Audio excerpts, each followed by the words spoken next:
Réunion hebdomadaire de l'association de valorisation de l'entraide communautaire avec du groupement Zazou Plus au marché de Gros de Boaké. Nos réunions là c'est par mois et les fonds que nous on met ensemble, on fait les AGR collectifs.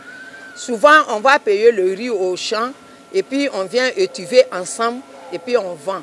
Et puis les AGR individuels. Celui qui a besoin de l'argent, il vient prendre. Les membres de cette association évoluent en majorité dans des coopératives rizicoles. Et avec les AVEC, ces femmes se créent une épargne d'entraide. Quand tu es dans l'AVEC et tu fais ta cotisation bien, tu n'as pas besoin d'aller voir un parent, donne-moi crédit ou bien donne-moi l'argent, je vais aller faire ça. Tu viens dans ton AVEC, tu payes, prends crédit là-bas, tu vas faire ton activité. Tu viens dans l'AVEC, tu viens prendre crédit là-bas, tu vas faire ton voyage, tu viens, tu payes. Il y a l'argent de solidarité et puis il y a l'argent d'épargne. Donc dans l'AVEC, il y a tout ça. L'économie engrangée permet aux membres du regroupement féminin d'être autonomes. À Brobo, à 20 km de Boaké, les femmes du Vivrier se sont également regroupées en AVEC. Les ressources leur ont permis de construire des magasins. Ce qui a permis les AVEC à pouvoir réaliser ce projet, c'est que pour faire sortir les marchandises sont difficiles. Donc c'est là est partie l'idée de construire un marché pour que quand on va envoyer les marchandises, les gros camions, les grossistes viennent chercher avec plus de 60 tonnes par an. Les hommes accompagnent les femmes dans cette lutte contre la pauvreté. On a vu les femmes s'organiser. Donc on les a approchées pour leur demander si on peut intégrer leur groupe. Et elles ont accepté. Nous sommes 4, on est dedans dans leur groupe. Ça se passe très bien. Des régies financières apportent un appui technique à ces associations à travers une collaboration. Le projet avec tel que dessiné, tel que présenté, est en phase totalement avec notre vision. Donc je pense que déjà c'est ça. Et la particularité des S-Finance, aujourd'hui c'est des produits et services qui quand même aussi, je dis, financiers et non financiers. Et cette population cible, je ne dirais pas elle a été oubliée, je ne dirais pas.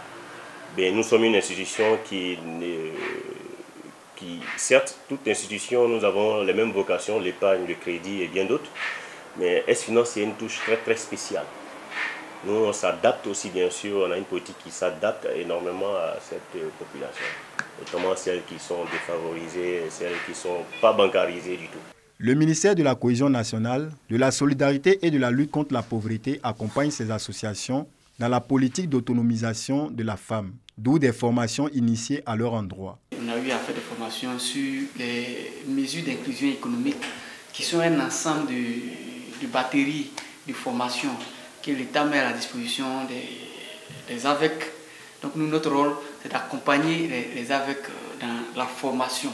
C'est de les aider à ressortir cette richesse qui doit en eux pour pouvoir sortir de la pauvreté définitivement. Une visite de terrain des responsables dans le Béquet du ministère de la Cohésion nationale, de la solidarité et de la lutte contre la pauvreté permet de constater les performances des associations en matière de réalisation. C'est une confirmation pour moi. Cette visite terrain me permet de voir que toutes les femmes, toutes les associations avec des valorisations de l'entraide communautaire sont en train d'appliquer effectivement les instructions qui sont laissées par le ministère de la Cohésion nationale, de la solidarité et de la lutte contre la pauvreté. Les AVEC regroupent entre 15 et 30 personnes, permettent de mobiliser des ressources financières locales, facilitant ainsi l'accès au crédit pour des activités génératrices de revenus et l'entrepreneuriat rural.